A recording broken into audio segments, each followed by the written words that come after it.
Shalnai shal thamromoi remal ban khundri watinobar phaimabai tabu khasteo jeng ferang belaino hamya angi khelaikha Congress committee ni adongro kokshil chaka jeng tal phaike tal jeng ferang ni rangbori oi thango bishi phaike bishi jeng ferang ni rangbo bariu kaham jeng ferang manani bagai hinke biko o kaham jeng ferang botaibo kokshil chaka মন্ত্রী রতনলাল নাথ ককচা পান্ডা খ্লাইমানি বিশিংতি শাখা রেমাল বান খুন্দ্রি phi বুফাং বেদেক rock by ক্লাইমাবাই জিং ফেরাং rock গরি ইংগৈ thangka হিনকে Congress committee নি আদং rock ককশিল শাখা বান খুন্দ্রি নবারওয়াতি ফাইকে বুফাং বেদেক rock by আখাই আনি পনাদা ক্লাইনাই আতিখাই জরা রকনি বাগাইন emergency team নাঙ্গুহিনী ককশিল চাখা আবুবাই Tripura সদর হাক্কর Congress committee নি শাক থার্মাবাই কাইসা খা দুমুং সমংবুতাং পান্ডা সংস্থা চাখা তাই আবুনি লগি লগি চিং ফেরাং মন্ত্রী রতনলাল নাথ ন বিনি আজব থাই ইয়াকান্না নিব সানমুং সানলাইকা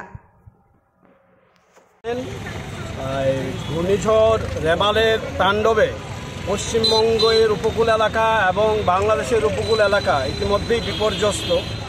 কিন্তু আমাদের রাজ্যে রেমাল না হলেও আমাদের রাজ্য বিপর্যস্ত হয়ে পড়েছে একটা অপদার্থ সরকারের অপদার্থ কার্যকলাপের জন্য। আমাদের এখানে একটা রেমালের ঝাপটা এসেছে। সত্যিকারের রেমাল যদি আসতো তাহলে কি অবস্থা হতো আমরা জানি না। একটা অপদার্থ বিদ্যুৎ মন্ত্রী আমাদের আছেন, যে বিদ্যুৎ দপ্তর আগে থেকে কোনো ব্যবস্থাই নেয়নি। এখন বলছে, কালকে আমরা দেখলাম শীততাপ নিয়ন্ত্রিত কক্ষে বসে উনি সাংবাদিক সম্মেলন করেছেন, করে বলেছেন যে ঝড়ে গাছের ডাল পড়ে গেছে, তাই ইদানিং কিছুদিন এই কষ্ট করতে হবে, এই বিদ্যুৎ পরিষেবা শুরু হতে আরও কিছুদিন লাগবে। ঝড়ে যদি ডালপালা না পড়ে, ঝড়ে কি মাছের পোনা পড়বে? ঝড়ে তো ডালপালাই পড়বে। তো ঝড়ে ডালপালা পড়বে, তার ব্যবস্থা নেওয়ার জন্যই তো ইমার্জেন্সি টিম রাখতে হবে। সেই ইমার্জেন্সি টিম কোথায় আমরা সেটা দেখতে পাচ্ছি না। কিছুদিন পর পর বিদ্যুতের বিল বাড়ানো হয়, বিদ্যুতের শুল্ক বাড়ানো হয়। কেন সেটা বাড়ানো হয়? কারণ ভালো পরিষেবা দেওয়ার জন্য। যে ইলেকট্রিসিটি রেগুলেটরি বিল আছে, যে রুলস আছে, সেটা অনুযায়ী বিদ্যুতের দাম 1 টাকাও আপনি বাড়াতে পারবেন না। শুধু এটা পরিষেবা ভালো করার জন্য দাম বাড়াতে পারবে। সেই পরিষেবা ভালো করার জন্য যদি দাম বাড়িয়ে থাকে, কোথায় সে পরিষেবা? আমরা কি দেখতে পাচ্ছি? আজকে সারা রাজ্য অন্ধকারময়। সারা রাজ্যে, গোটা রাজ্য জুড়ে অন্ধকার একটা কায়েম করে নিয়েছে। এখানে প্রাকৃতিক কাজের জন্য যে জল, সেটা পর্যন্ত তুলতে পারছে না। স্নান খাওয়া সব বন্ধ হয়ে রয়েছে, মোবাইল ইন্টারনেট বন্ধ হয়ে রয়েছে, সমস্ত কিছু বন্ধ হয়ে রয়েছে। অন্ধকার গোটা গ্রাম ত্রিপুরা, এমনকি শহরেও আপনারা দেখছেন বিভিন্ন এলাকা, বিভিন্ন জায়গায় কারেন্ট নেই, কোনো বিদ্যুৎ নেই। বিদ্যুতের অভাবে জল তুলতে পারছেন না মানুষ, কাজ করতে পারছেন না মানুষ, ইন্টারনেট চলছে না। মনে হচ্ছে এক অন্ধকার যুগে আমরা এসে দাঁড়িয়েছি। এ কেমন অপদার্থ বিদ্যুৎ মন্ত্রী! এই বিদ্যুৎ মন্ত্রী যখন শিক্ষামন্ত্রী ছিলেন, তখন শিক্ষাটাকে 12টা বাজিয়েছেন। তিনি অক্সিজেনের সায়েন্টিফিক নেম O2 না বলে 02 বলতেন, কারণ ওকে জিরোর মতো লাগে। এটা তার ব্যাপার। কিন্তু শিক্ষা ব্যবস্থাটাকে 12টা বাজিয়ে গেছেন।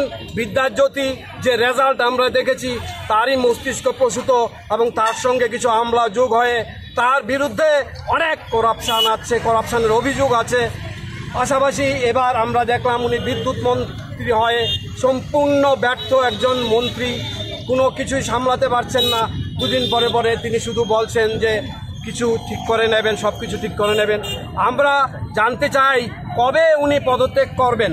কবে আমাদের রাজ্য এই শনির গ্রাস থেকে মুক্ত হবে?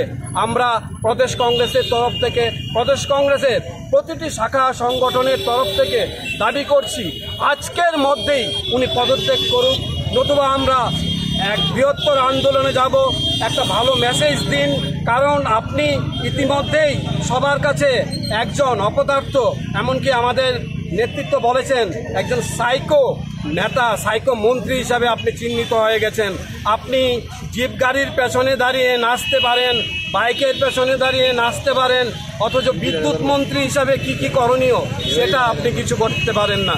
তার জন্য আমরা চাইছি অবিলম্বে বিদ্যুৎ পরিষেবা ভালো হোক। রাজ্যের মুখ্যমন্ত্রীর কাছেও আবেদন করছি, যিনি নাকি ইদানিং ব্যস্ত তার দলের প্রচারে বাইরে ঘরে।